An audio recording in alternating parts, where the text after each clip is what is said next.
Bienvenido o bienvenida. Hoy nos metemos de lleno en un nombre que, que casi todos reconocemos al instante, el Jardín del Edén. Tenemos aquí una recopilación bastante completa de fuentes, como una especie de enciclopedia del tema, y vamos a intentar sacar lo esencial. Hola, ¿qué tal? Sí, la verdad es que es un tema con muchísima miga. Porque, a ver, ¿qué es realmente el Edén? ¿Hablamos de un lugar físico en un mapa perdido? ¿O es más una metáfora, no sé, de la inocencia perdida?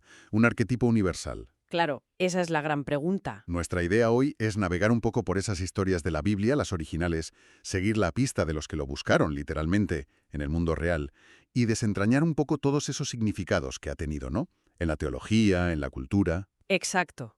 e incluso, indagar en de dónde viene la propia idea de paraíso. Queremos entender por qué esta imagen sigue siendo tan potente hoy en día. Pues sí, es un viaje fascinante, la verdad. Vamos a empezar por las fuentes principales, ¿no? Génesis, Ezequiel, y luego veremos cómo esa idea fue creciendo y extendiéndose. Perfecto. Veremos cómo distintas culturas, distintas épocas lo han interpretado, lo han buscado, lo han imaginado de nuevo. Toca religión, mitología, lengua, incluso geografía especulativa. O sea, un concepto que parece simple, pero que tiene unas raíces profundísimas. Pues venga, vamos al lío. Arranquemos por la fuente principal, por Génesis. Nos habla de un jardín plantado por Dios al oriente en Edén. ¿Qué es lo fundamental que tenemos que retener de esa narrativa? A ver, la historia clave está en Génesis capítulos 2 y 3. Después de crear a Adán, Dios planta este jardín. Y fíjate, dice en Edén, lo que sugiere que Edén podría ser una región más amplia que el propio jardín. Ah, mira, eso es interesante. No lo había pensado así. Sí, es un matiz. Se describe como un lugar ideal, claro, lleno de árboles bonitos, con fruta buena, pero el foco se pone en dos árboles muy concretos que están en medio del jardín. El árbol de la vida y el árbol del conocimiento del bien y del mal. Ahí está el meollo de la cuestión. El árbol que da la vida eterna y el árbol cuyo fruto está prohibido. La única regla, digamos, de ese paraíso. Justo eso. A Adán y después a Eva se les permite disfrutar de todo, excepto del fruto del árbol del conocimiento. Y la advertencia es muy clara. El día que de él comáis, ciertamente moriréis. Y entonces, entra en escena la serpiente, que el texto describe como la más astuta de todas las criaturas. El catalizador del drama, claro. La tentación, la decisión y la consecuencia, la expulsión. Una historia que nos suena a todos, pero que tiene sus detalles importantes. Así es. La serpiente, le siembra la duda a Eva. Le sugiere que la prohibición no es por peligro de muerte, sino porque si coméis, seréis como Dios, conocedores del bien y del mal. Y Eva come, le da a Adán y comen los dos. Y el efecto es inmediato, ¿no? Inmediato según el texto. Fueron abiertos los ojos de ambos y conocieron que estaban desnudos.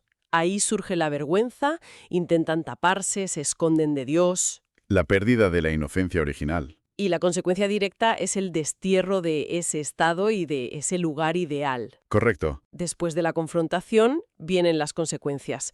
La maldición a la serpiente, las dificultades para la mujer en el parto, para el hombre en el trabajo y, fundamentalmente, la expulsión del jardín. Y ojo, la razón que da el texto es explícita. Impedir que ahora que conocen el bien y el mal, puedan también comer del árbol de la vida y vivir para siempre en esa nueva condición. Claro, para evitar una especie de inmortalidad caída. Exacto. Y para asegurarse, se colocan querubines y una espada de fuego que guarda el camino hacia ese árbol de la vida. Pero decidas que no solo Génesis habla del Edén, que Ezequiel también lo menciona. Sí, en los capítulos 28 y 31 nos da otra perspectiva, quizás más simbólica, más metafórica. ¿Cómo lo presenta Ezequiel? Es muy diferente. Pues lo usa en una profecía contra el rey de Tiro.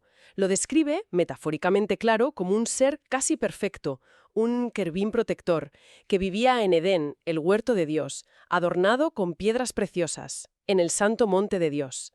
Pero por su orgullo, por su corrupción, es expulsado y destruido. Vaya. Aquí el Edén se asocia a un monte sagrado y a la caída de un ser poderoso por soberbia. Es un ángulo distinto al de Adán y Eva, pero es más una historia de desobediencia y conocimiento. Entiendo. Volvamos un momento a la geografía que mencionaba Génesis. Decía que de Edén salía un río que se dividía en 4: Pisón, Gijón, Tigris, que llama Hidéquels, y Éufrates, Perat. Con 2 ríos tan conocidos como el Tigris y el Éufrates, uno pensaría que encontrarlos sería cuestión de buscar por Mesopotamia, ¿no? ¿Ha sido tan fácil? ¿Qué va? Ojalá hubiera sido tan sencillo. Esos nombres han sido el punto de partida para siglos de búsquedas y teorías, pero también, como dices, de muchos quebraderos de cabeza. Tigris y Éufrates, vale, nos sitúan claramente en la zona del actual Irak. ¿Sí? Eso ha llevado a teorías que lo sitúan allí, claro. Algunos proponen la cabecera del Golfo Pérsico, donde desembocaban antiguamente Tigris y Éufrates. Otros, en cambio, se van a las fuentes, a las tierras altas de Armenia, donde nacen estos ríos. Vale, eso tiene sentido geográfico. Pero ¿qué pasa con los otros 2 ríos? Pisón y Gijón. Esos son más enigmáticos. Mucho más. Ahí está la miga.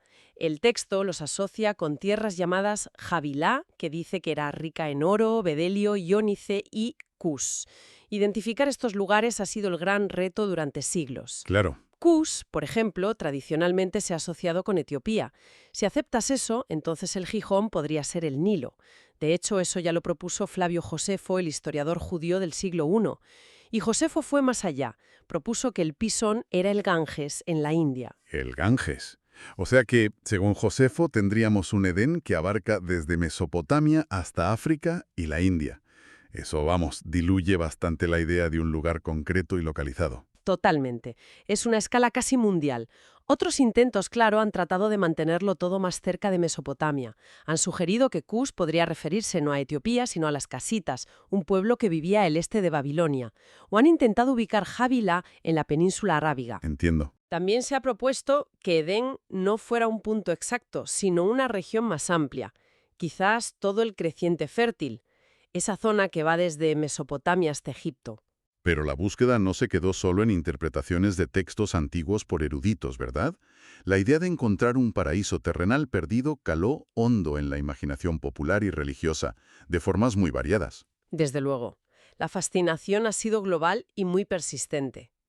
Más allá de Mesopotamia, hemos visto propuestas más simbólicas, como la de Ezequiel, que lo conectaba con los bosques del Líbano.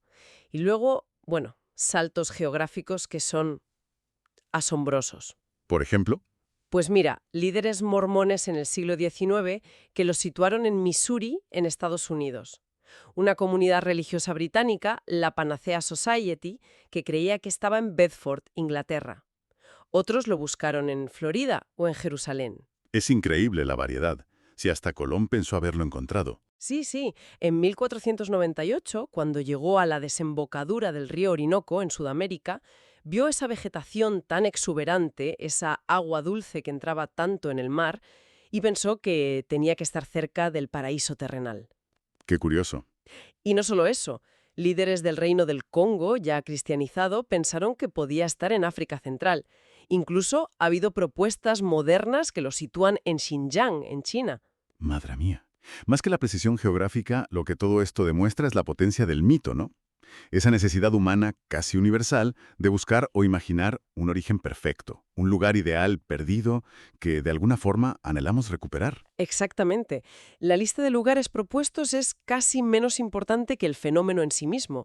Esa persistencia en la búsqueda, ya sea literal o simbólica, refleja un anhelo muy profundo en la psique humana. Y esta idea de un jardín primordial, de un lugar perfecto al principio, ¿es algo único de la Biblia o encontramos cosas parecidas en otras culturas antiguas? No, no es exclusiva, aunque el relato bíblico tiene sus características muy propias. Encontramos ecos, paralelismos en otras mitologías. Por ejemplo, en Sumeria, como te comentaba antes, está el mito de Dilmun. Ajá, sí. En la historia de Enki y Ninhursag, Dilmun se describe como un lugar puro, un paraíso donde no había enfermedad, ni vejez, ni muerte. Un lugar bendecido por los dioses. Interesante. Y en la mitología griega, pues tenemos el famoso Jardín de las Hespérides, un huerto maravilloso al oeste del mundo conocido, con unas manzanas de oro que daban la inmortalidad. Estaba custodiado por unas ninfas, las Hespérides, y por un dragón de 100 cabezas, Ladón. O sea que hay temas comunes, un lugar especial, perfecto, asociado a la inmortalidad o la vida plena, y a menudo protegido o de difícil acceso. Exacto. Esos elementos resuenan en distintas culturas. Vale. ¿Y la palabra que usamos nosotros hoy, paraíso, cómo acabó asociándose con el Edén de la Biblia? Porque creo que su origen es bastante curioso, ¿no? Curiosísimo. Es que no es una palabra hebrea que estuviera originalmente ligada al Edén. Viene del persa antiguo, de la palabra pairidisea. ¿Y qué significaba? Literalmente significaba recinto amurallado. Se refería a los jardines espléndidos, cercados, que tenían los reyes y nobles persas.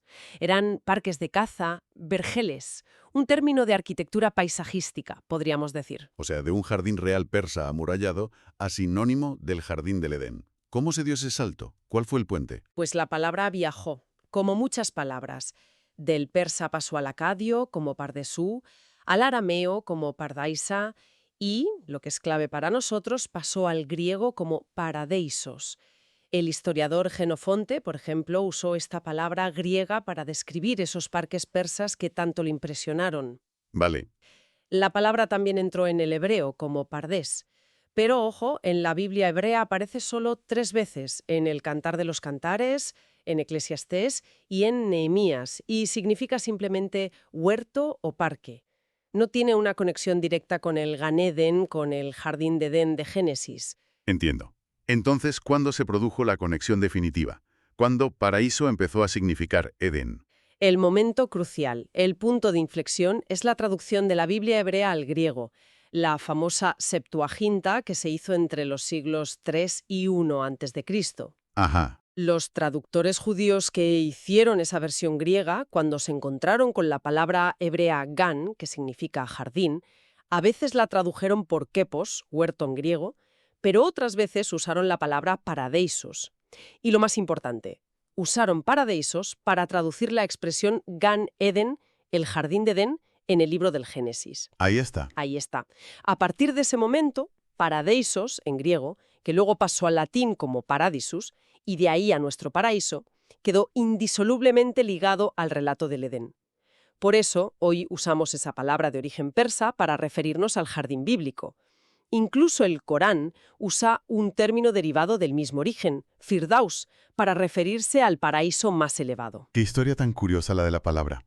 Esto también ha llevado a debates sobre posibles influencias, ¿no? Si los jardines persas inspiraron la descripción del Edén. Claro, algunos eruditos sugieren que sí, que la imagen de esos paraidaes persas pudo influir en cómo se imaginó o describió el Edén, lo que fecharía esa parte del relato bíblico en una época más tardía, posexílica. Otros, en cambio, argumentan que la narrativa del Edén, la ya vista, es anterior al periodo persa y que la colección es posterior a nivel de traducción.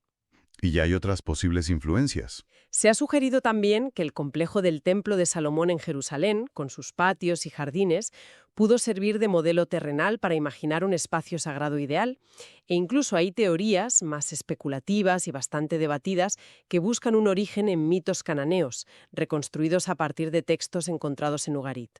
Pero bueno, eso ya es más controvertido. Lo fundamental es ver que el concepto mismo de paraíso tiene su propia historia, paralela a la del Edén. Hemos visto en el relato bíblico la búsqueda casi obsesiva del lugar, el origen sorprendente de la palabra paraíso, pero vayamos ahora al núcleo de su significado.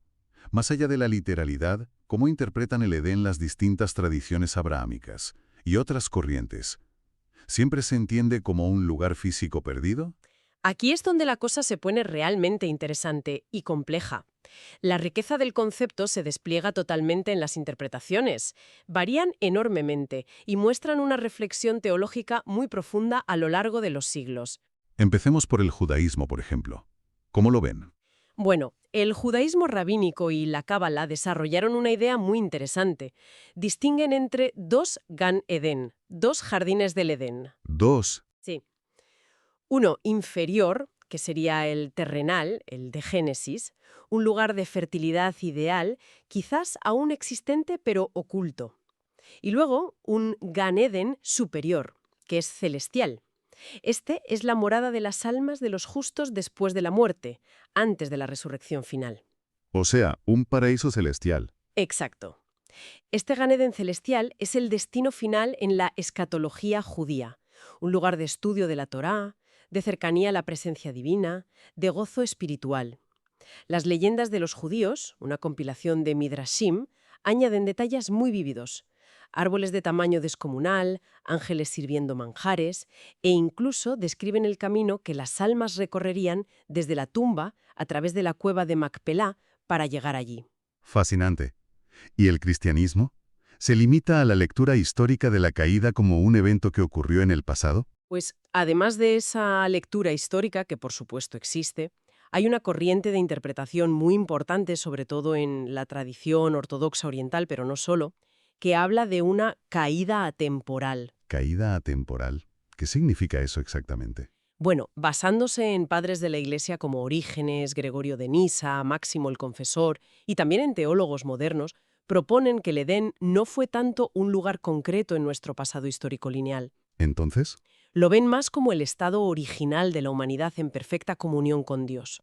Una realidad que está, digamos, fuera del tiempo y el espacio tal como los experimentamos nosotros ahora, después de la caída. entiendo. Como una dimensión diferente. Realidad divina original. Una especie de catástrofe cósmica cuyas consecuencias afectan a toda la creación y a toda la historia humana. Nuestra existencia en el tiempo, marcada por el sufrimiento, la muerte, la separación de Dios, sería el resultado de esa distancia original. ¿Y la redención en Cristo? Se entendería como la restauración de esa unión perdida, el regreso a esa vida divina, a esa comunión perfecta que representa el Edén primordial. Es una visión mucho más metafísica, si quieres, que ve el Edén no solo como un recuerdo del pasado, sino como una promesa del futuro y una realidad espiritual presente a la que podemos aspirar. Es una perspectiva muy profunda, ciertamente. ¿Y en el Islam? ¿Cómo se enfoca la historia de Adán, Eva y el jardín? En el Islam, el término Jannat Adn, jardines del Edén o jardines de la residencia perpetua, se usa principalmente para describir el paraíso final prometido a los creyentes justos tras el juicio final. Es un lugar de felicidad eterna. Vale, ese es el paraíso futuro. ¿Y el jardín inicial? El lugar inicial donde vivieron Adán y Hawa, Eva, se llama simplemente Al-Yaná, que significa el jardín. El Corán narra su estancia allí, la tentación por parte de Iblis, Satán, que les susurra para que desobedezcan a Dios comiendo de un árbol prohibido, a veces identificado como el árbol de la inmortalidad o del poder imperecedero, y su posterior expulsión tras caer en la tentación. ¿Y cómo se ve esa expulsión? ¿Es similar a la idea cristiana de pecado original? ¿Con una culpa heredada? No, no exactamente. El Islam no tiene el concepto de pecado original. La desobediencia de Adán y Hawa fue un error personal, pero no manchó a toda la humanidad de forma inherente. Aunque la expulsión es una consecuencia de esa desobediencia, la teología islámica a menudo enfatiza la hikma, la sabiduría divina que había detrás de todo este evento. ¿En qué sentido? Se argumenta que en realidad formaba parte del plan de Dios desde el principio que la humanidad poblara la tierra, que fueran sus representantes, jalifa, en ella. La estancia en el jardín y la posterior expulsión sirvieron para enseñarles lecciones importantes y para que Dios pudiera manifestar atributos como el perdón y la misericordia cuando ellos se arrepintieron. Ah, el arrepentimiento es clave entonces. Muy clave. El Corán subraya mucho el arrepentimiento inmediato de Adán y Hawa, que reconocen su error. Señor nuestro, hemos sido injustos con nosotros mismos, y si no nos perdonas y tienes misericordia de nosotros, seremos de los perdedores. Esto contrasta fuertemente con la actitud de Iblis, que se negó a postrarse ante Adán por soberbia y culpó a Dios por su propia caída. Interesante ese contraste. ¿Y sobre la ubicación de Al-Jannah, ese jardín inicial? ¿Era en la tierra o en el cielo? Pues ahí hay debate entre los eruditos musulmanes a lo largo de la historia. Algunos sostienen que era un jardín terrenal, quizás el mismo Edén de la Biblia. Otros creen que era un jardín celestial, distinto del paraíso final, y que Adán y Hawa fueron descendidos a la tierra tras la desobediencia. No hay un consenso absoluto sobre esto. Fascinante cómo cada tradición le da sus propios matices. Y hay otras visiones más allá de las tres grandes religiones monoteístas. Mencionaste algo antes. Sí, existen, claro. Los santos de los últimos días, mormones, por ejemplo, tienen una creencia muy literal y específica sobre la ubicación geográfica. Creen que el jardín del Edén original estaba en el condado de Jackson, Missouri, en Estados Unidos, y que Adán y Eva vivieron en un lugar cercano llamado Adam on the Aman, después de ser expulsados. Vaya, eso es muy concreto. Sí, muy concreto. Y si nos vamos mucho más atrás, algunas corrientes gnósticas de los primeros siglos del cristianismo tenían cosmologías muy diferentes. Veían el universo de forma muy compleja, y algunas llegaron a interpretar a Edén no como un lugar, sino como una figura divina femenina, una especie de madre tierra sabia, dentro de una estructura del universo tripartita muy alejada de la visión bíblica tradicional. Vemos entonces que el Edén es un concepto tremendamente plástico, ¿no? Se adapta, se reinterpreta, encaja en teologías y cosmovisiones muy diversas, y su influencia va mucho más allá de la religión o la teología, ha marcado profundamente la cultura, el arte, la literatura. Totalmente. Es una de las imágenes más persistentes y fértiles en la cultura occidental y también ha influido en otras culturas a través del Islam, por ejemplo. En el arte, las representaciones son incontables, desde los mosaicos bizantinos de Rávena hasta la explosión que supuso el Renacimiento. El Renacimiento tuvo que ser un festín visual con este tema, imagino. Sin duda. Piensa en artistas como Lucas Cranach el Viejo, Jan Bruegel el Viejo, que a menudo colaboraba con Rubens en escenas paradisíacas llenas de animales y plantas, por supuesto Miguel Ángel en la Capilla Sixtina. Todos abordaron las escenas clave. La creación de Eva a partir de la costilla de Adán, la tentación, con esa serpiente que a veces pintan con rostro humano, a menudo femenino, la caída, el momento de la vergüenza y la dramática expulsión por el ángel con la espada. Son imágenes que todos tenemos en la retina, ¿verdad? Exacto. Han definido nuestra visión popular del Edén, esa mezcla de paz idílica, inocencia desnuda y luego el drama de la pérdida, la vergüenza y el destierro. Y en las letras, también ha sido un tema recurrente. Central, diría yo. En la Edad Media, por ejemplo, el Edén se asoció al concepto clásico del locus amoenus, ese lugar ameno, idealizado, a menudo relacionado con el amor cortés. Y luego, bueno, tenemos a Dante Alighieri. Claro, en la Divina Comedia. Exacto. Dante sitúa el paraíso terrenal, el Edén, de forma magistral en la mismísima cima del monte Purgatorio. Es el último paso antes de poder ascender al paraíso celestial. Es un lugar real dentro de su cosmografía, pero también profundamente simbólico. Es el estado de inocencia original que la humanidad perdió y que el alma purificada debe recuperar, de alguna manera, antes de volver a Dios. Una imagen potentísima. Y por supuesto no podemos olvidar a Milton. Imposible no mencionarlo. El paraíso perdido, de John Milton, del siglo XVII, dedica una parte enorme de su epopeya a describir el Edén antes y durante la caída. Sus descripciones poéticas de ese mundo perfecto y sobre todo su profundísima exploración psicológica y teológica de Adán, Eva, Dios y Satán, han tenido una influencia inmensa en cómo se ha entendido y visualizado el Edén después. Y el tema sigue vivo, aparece de formas diversas incluso en obras contemporáneas. Entonces, si intentamos recapitular un poco todo este recorrido tan amplio, queda clarísimo que el Jardín del Edén es mucho más que una simple anécdota de un huerto perdido en la antigüedad. Es un símbolo potentísimo y con muchísimas caras. En las religiones abrahámicas. Explica orígenes, la relación inicial con lo divino, la entrada del sufrimiento, el trabajo duro, la muerte, pero también, implícitamente, la promesa de una redención o restauración futura. Hemos visto también cómo esa breve descripción geográfica en Génesis desató una búsqueda literal, casi una obsesión, por encontrarlo físicamente en algún lugar del planeta. Una búsqueda que nos dice mucho sobre ese anhelo humano de encontrar un paraíso tangible. Y hemos rastreado los ecos de esta idea en otras culturas, en Sumeria, en Grecia, y el viaje sorprendente de la propia palabra paraíso, ¿no?